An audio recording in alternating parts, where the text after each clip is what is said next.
Ladies and gentlemen, I would like to welcome you back to the time of the hour. It's been a little while since the last broadcast. That's because I found myself lost in the cosmic rift, adrift in cyberspace, down a new rabbit hole that has taken me to a whole new level in the realm of the occult. As I've discussed previously, the aim of this podcast is to illustrate the ways in which the occult exists in your daily life, the ways in which the occult is being used against you to disenfranchise you, and the ways in which you can empower yourself through the occult so that you don't have to be disenfranchised by your lack of knowledge of the sacred mysteries of Babylon, the immense goddess, Tiamat. This past week, I discovered the last free place on the internet. We live in a society that has been shaped almost entirely by the internet. So in a way, you can say that the world is the internet and the internet is the world. The last free place on the internet, which makes it the last free place in the world for free minds, free thinkers, individuals who have not been programmed into mindless sheep, who are merely inhabiting the hive mind of the social media scroll culture, is Substack. Substack is where all the independent journalism is. It's where all the aspiring writers are, all the underground authors. It's the place where the people who actually think are. The people that have left social media like Instagram or X or Facebook or any of these mindless hive mind propaganda machines, and they're all on Substack. Substack is great because literally you can just restack people's shit. It's just a stack of ideas. I used to, in my old BlackBerry phone, I had like in my notes, I called it my devious mind. And I would just stack my thoughts in my notes. And I do the same thing on my iPhone in my notes. That's essentially what Substack is, a stack of notes from people's minds, many writers. It's a great community for writer. Writing is one of the most powerful forms of the occult. When you write, you are taking control of the mythology of the universe and bending it to your will. You can literally write things into existence that will manifest into your reality. This is called sigil magic. I've done it myself many, many, many, many times. I've also seen things that I've written come true as prophecy. So, having found the last free place on the internet for free minds, the last free place in the world, which is essentially the front lines of this battle of spiritual warfare between good and evil. It is also the ruined temple where the ultimate mythic reality is being cultivated. I found countless techno philosophers. I have a techno Buddhist who posts about the Dharma daily on Substack, which partially inspired my Gospel of Shingon, which I have published in my new book, The Goddess Tiamat. We're going to get into that. That gospel is called The Dharma, Brahman, Shiva, Medusa. We're going to get into that as well. And I didn't bring my laptop out here, which I should have, so I could read some of this stuff off, but I guess we'll do that on the next episode, because I do have a lot to talk about. So one of the things I discovered is the history of the Tibetan monks. And essentially in Tibet, they established Shingon there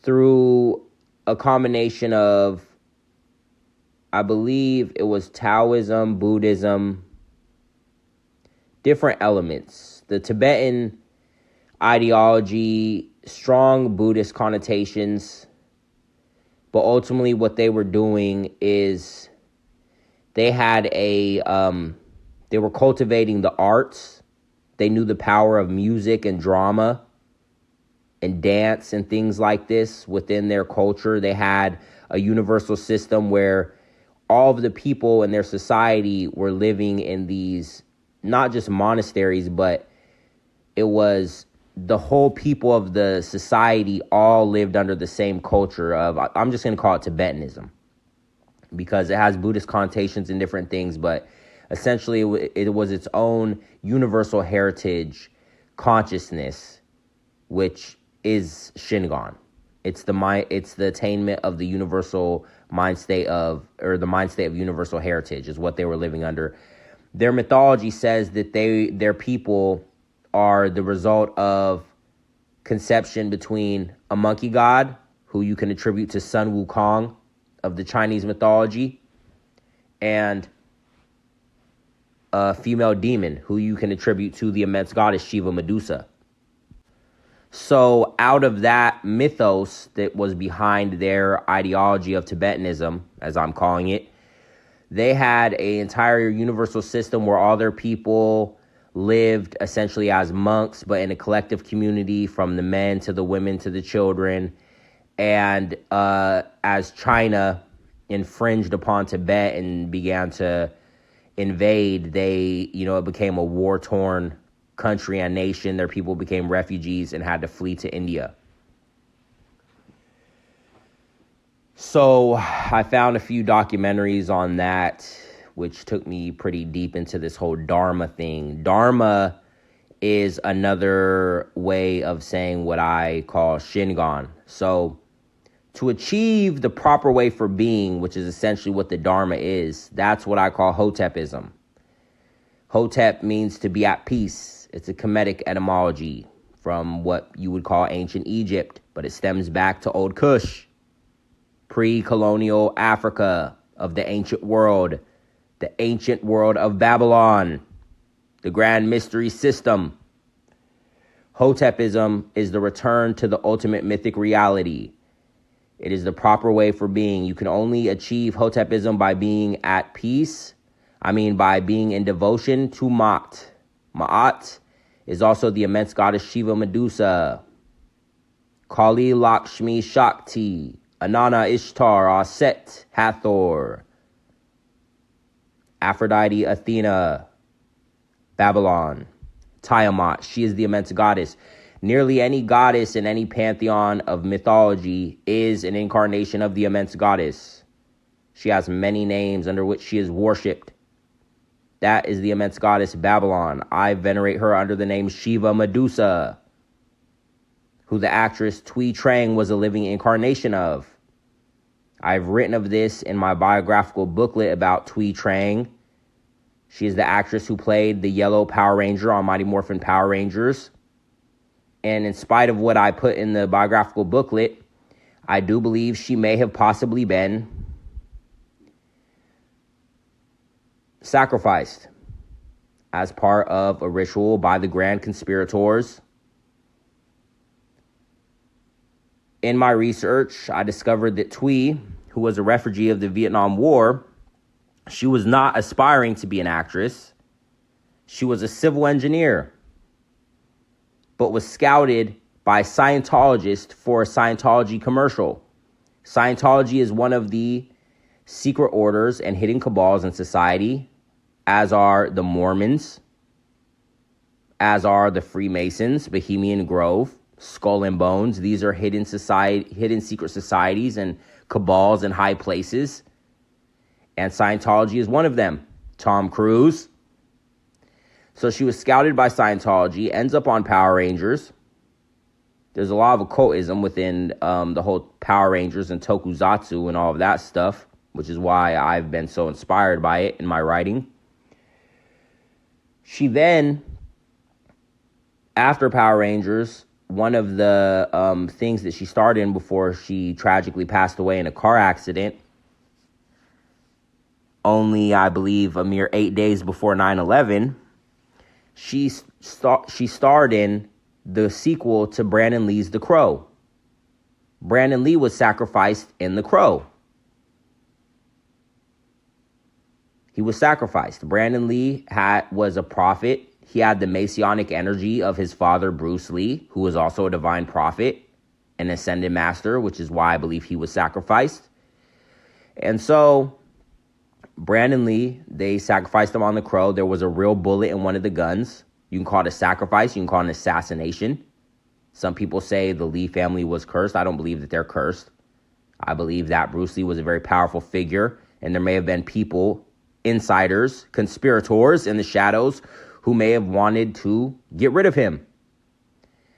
Jim the Dragon Kelly, who played, you would know him as, he's the black guy in Enter the Dragon, Jim the Dragon Kelly.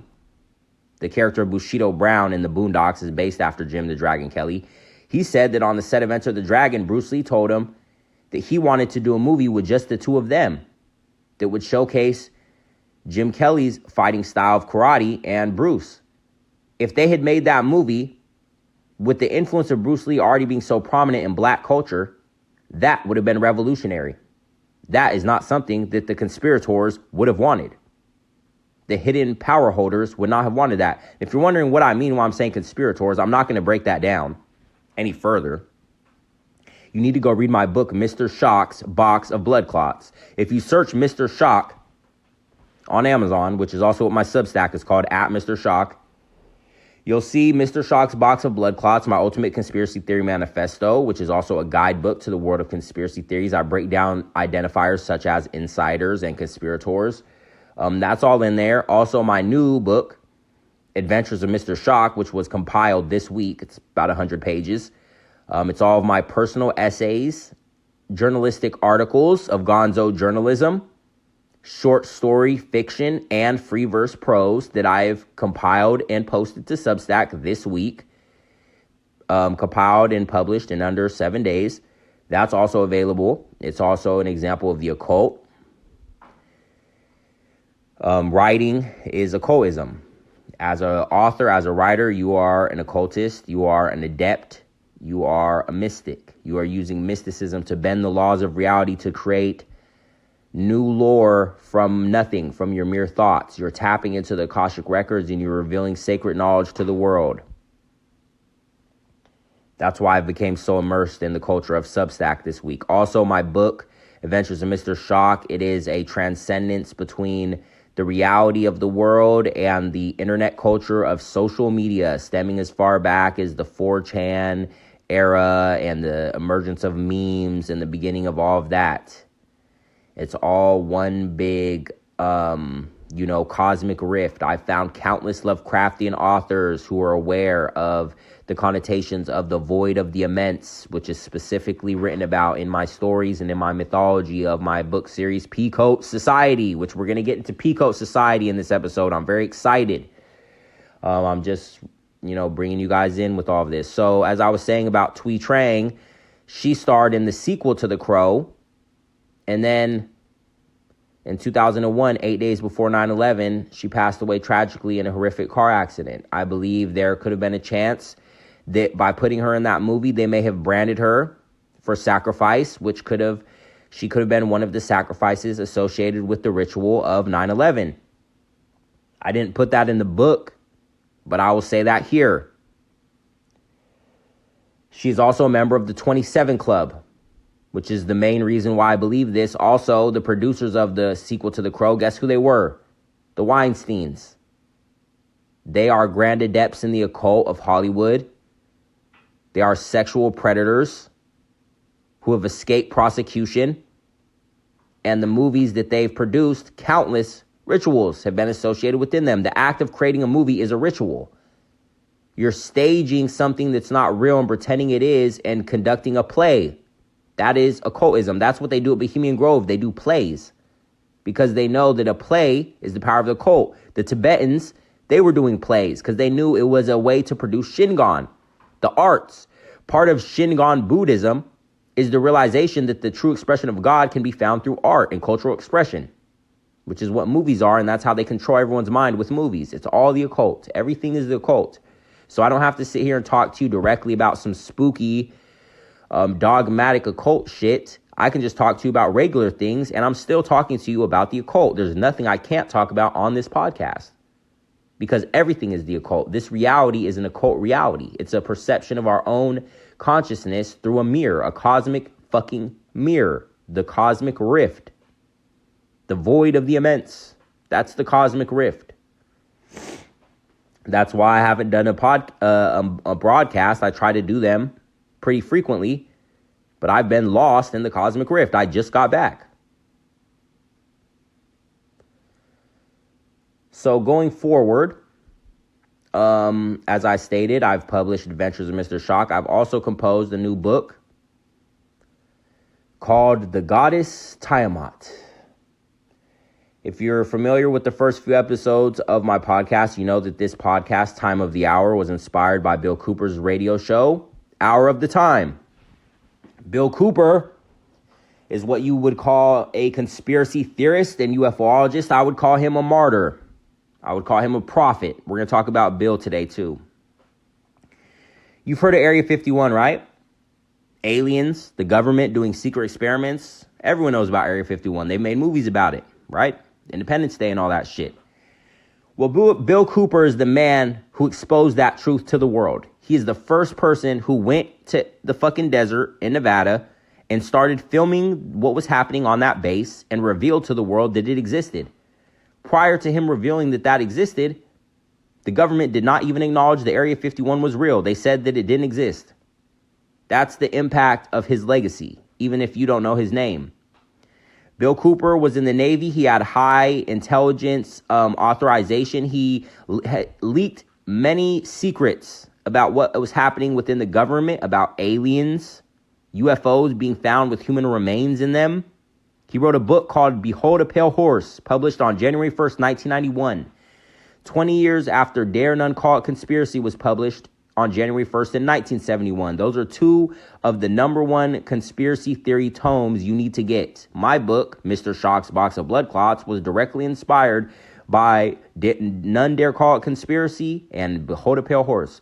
My new book, The Goddess Tiamat, is also inspired by Behold a Pale Horse, and I haven't even got a chance to read it yet. Just the mythology and lore of Bill Cooper and his lectures, which culminated in partially in his book that he composed because he knew the power of the occult, he knew the power of publishing. I have composed a new book called The Goddess Tiamat, which extends from that mythology. I can't say exactly how long it's been, but prior to Brother Panic's passing, Brother Panic was a master occultist on YouTube. I believe his channel, Occult Lectures, has since been taken down. He was a student of Bobby Hemmett, Master of the Occult, who is one of my master teachers in occult studies. Bobby Hemmett has literally thousands of hours of lectures available through the Serious Times YouTube channel. Brother Panic was one of his students, and I'm also a student of Brother Panic, who has ascended to the realm of the ancestors. Prior to his passing, he had a video where he was going through his occult library, talking about each book and the different titles and what kind of books you should get. Shortly after, I watched that video and assembled my own small occult library, which I am seated before right now. Excuse me, have a little bit of sniffles. Shortly after that, as a culmination of my spiritual research over many, many, many years in my path as a yogi. And as a yogi does not necessarily mean, oh, I do yoga, which I do because yoga can be adapted to many different formats.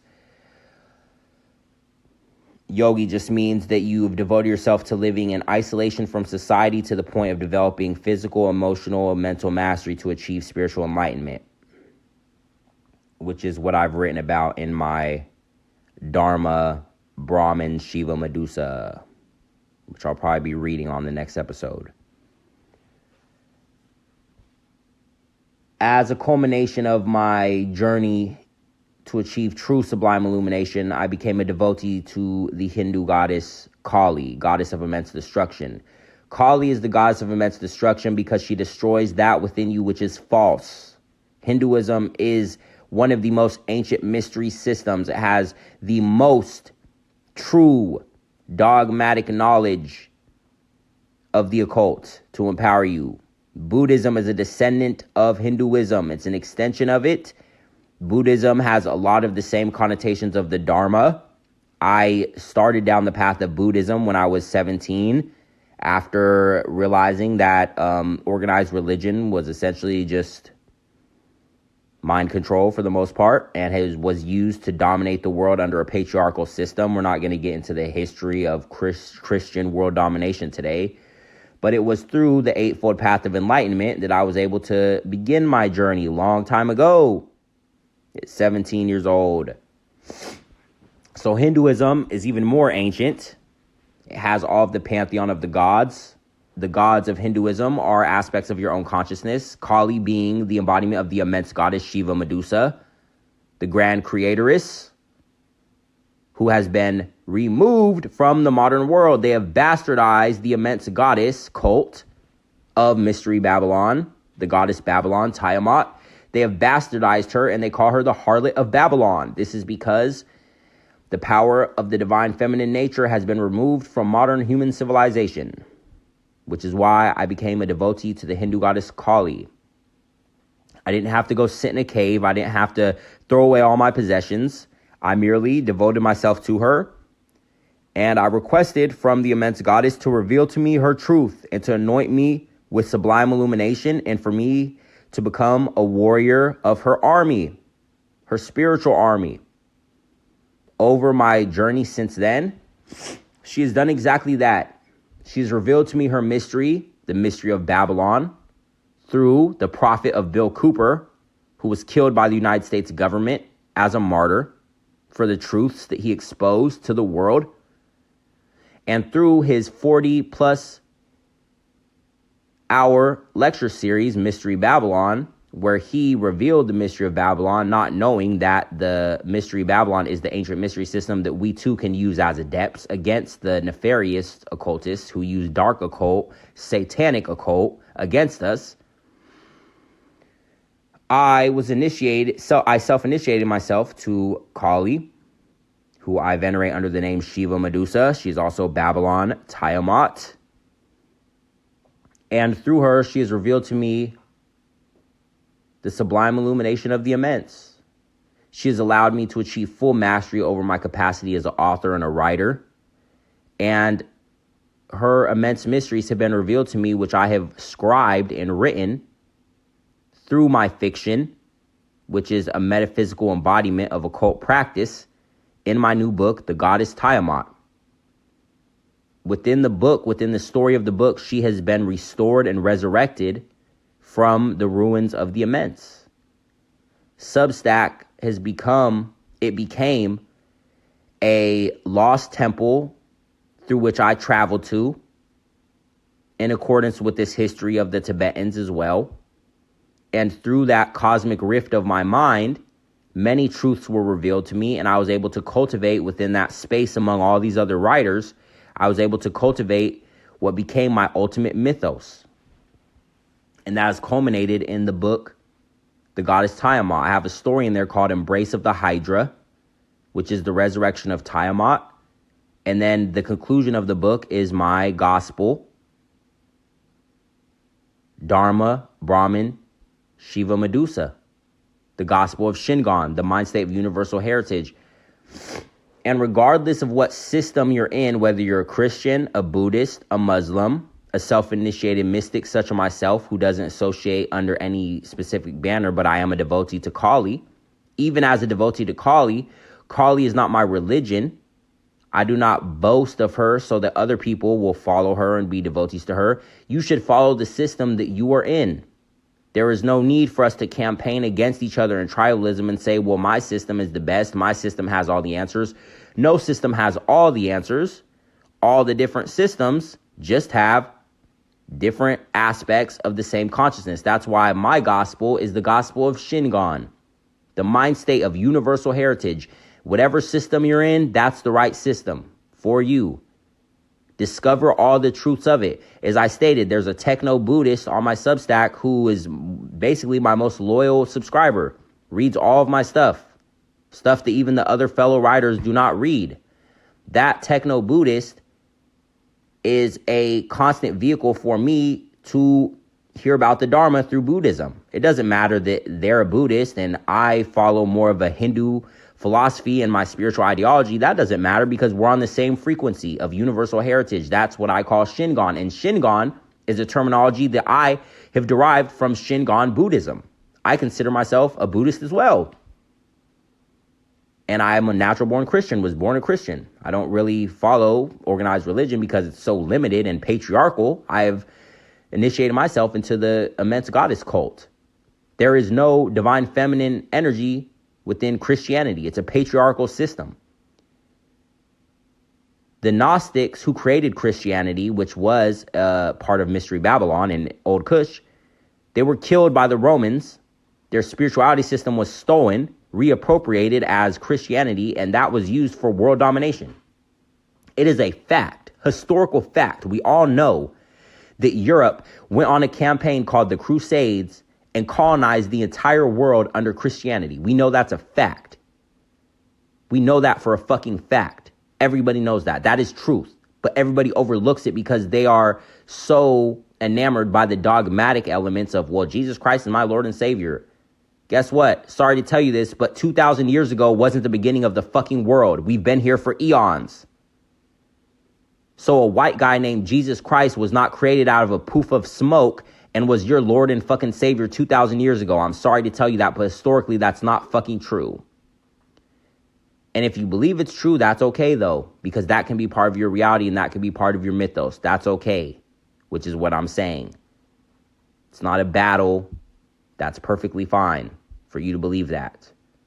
But my point is, Christianity has no divine feminine nature within its gospel. They bastardized the immense goddess Shiva Medusa as the harlot of Babylon. They say that it's the Father, the Son, and the Holy Spirit. The true pantheon is the mother, the father, and the child. That's why we're under a patriarchal system where women are oppressed, which I've discussed in previous episodes. The war between the genders of how they've misprogrammed us so that men and women cannot properly relate to each other because they're trying to destroy us. They don't want us getting together and creating families. They want men lonely. They want women oppressed. And they want us to hate each other so that we don't make children and that they can build us in labs and that they can make test tube babies instead. These are also aspects of what was portrayed in the sequel to Brandon Lee's The Crow in the film that Thuy starred in. It was a movie about a post-apocalypse world that was controlled by the New World Order of the Illuminati. And the king of that world was a black man named Judah, who was the representation of the illuminated man, which is what the secret societies worship. The melanated man and woman being direct descendants of the original people of the planet who were melanated. However, we are human beings, regardless of the fact that our original ancestors had darker pigmentation. The idea that those ancestors are quote unquote black, and if you are a non-black, you're not a descendant of those original humans, that is a false misnomer. The fact of them having darker pigmentation has nothing to do with anything other than the fact that they had more access to dark matter. The original humans of this planet are your ancestors and they're my ancestors. If you're a non-black, the fact that I'm black does not mean that we have different ancestors. Your non-black ancestors are still my ancestors and my black African ancestors are your ancestors because we are in a universal humanity. There is no difference between two different humans regardless of ethnic background. Race is a false, cultural, socially engineered ideology of philosophy that has been used for MLK Ultra. Your ancestors are my ancestors, and the original people of this planet, who the Kushites were direct descendants of, stemming back to the Nagas, who Shiva Medusa is the queen of, as the immense creation goddess. That is the true history of our world that has been hidden from us, and the secret societies know that, in spite of the fact that they use racism to manipulate you. They know the original man and woman were Nubians, ancient Nubians.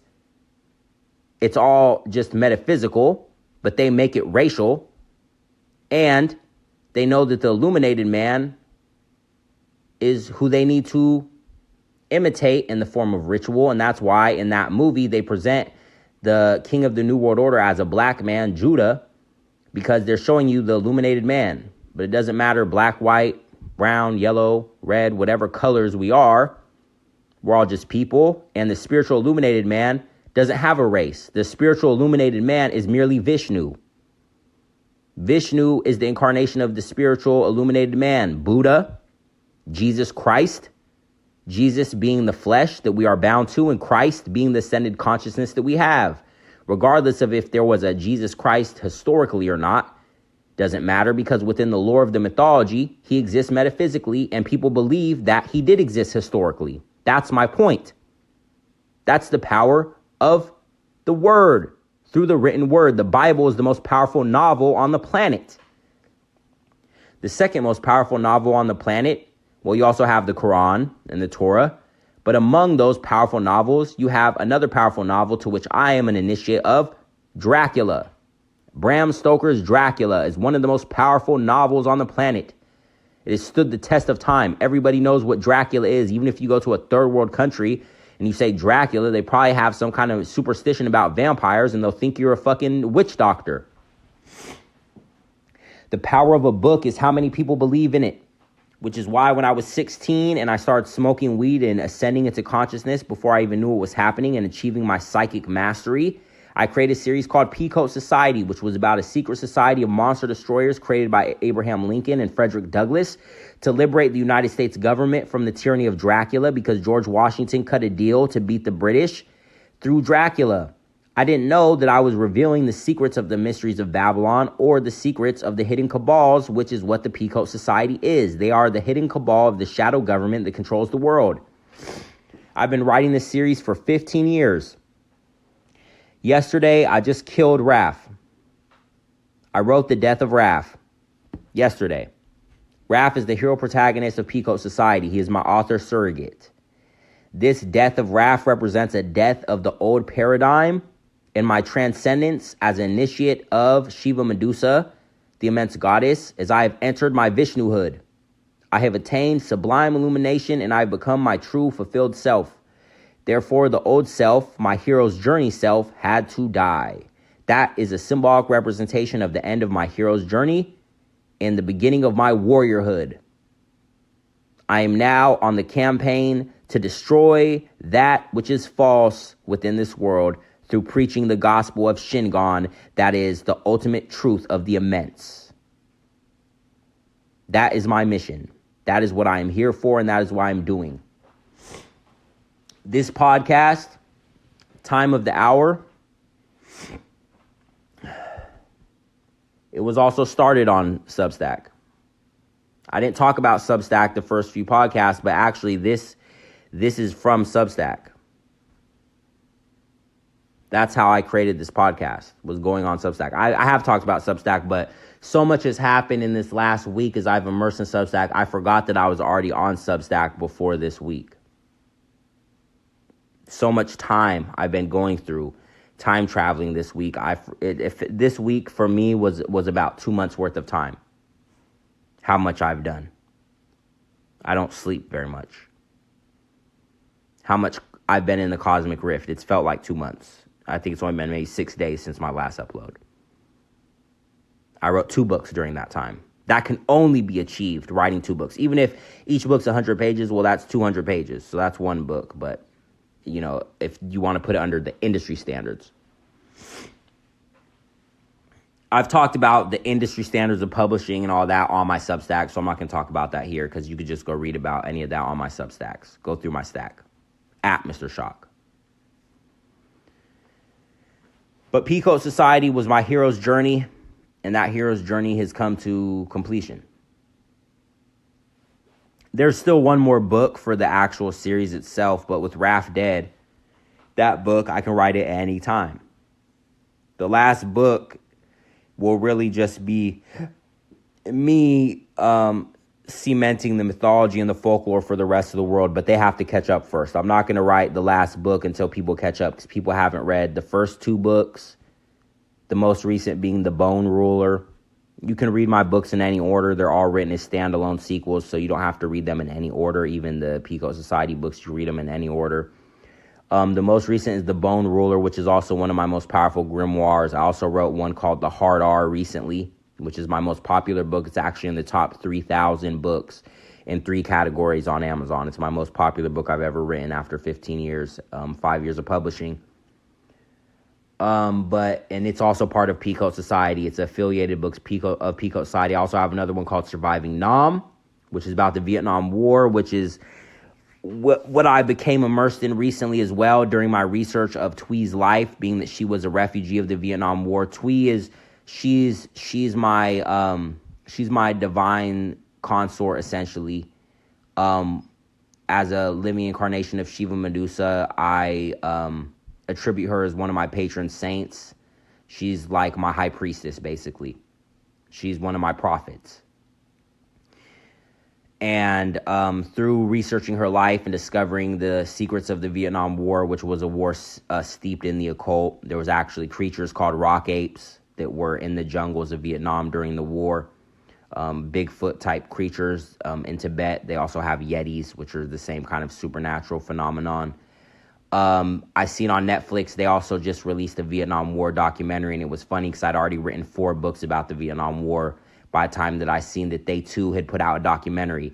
We live in cycles of time, and the mass media knows that, so they create different things to control the narrative so that you see things through a certain view.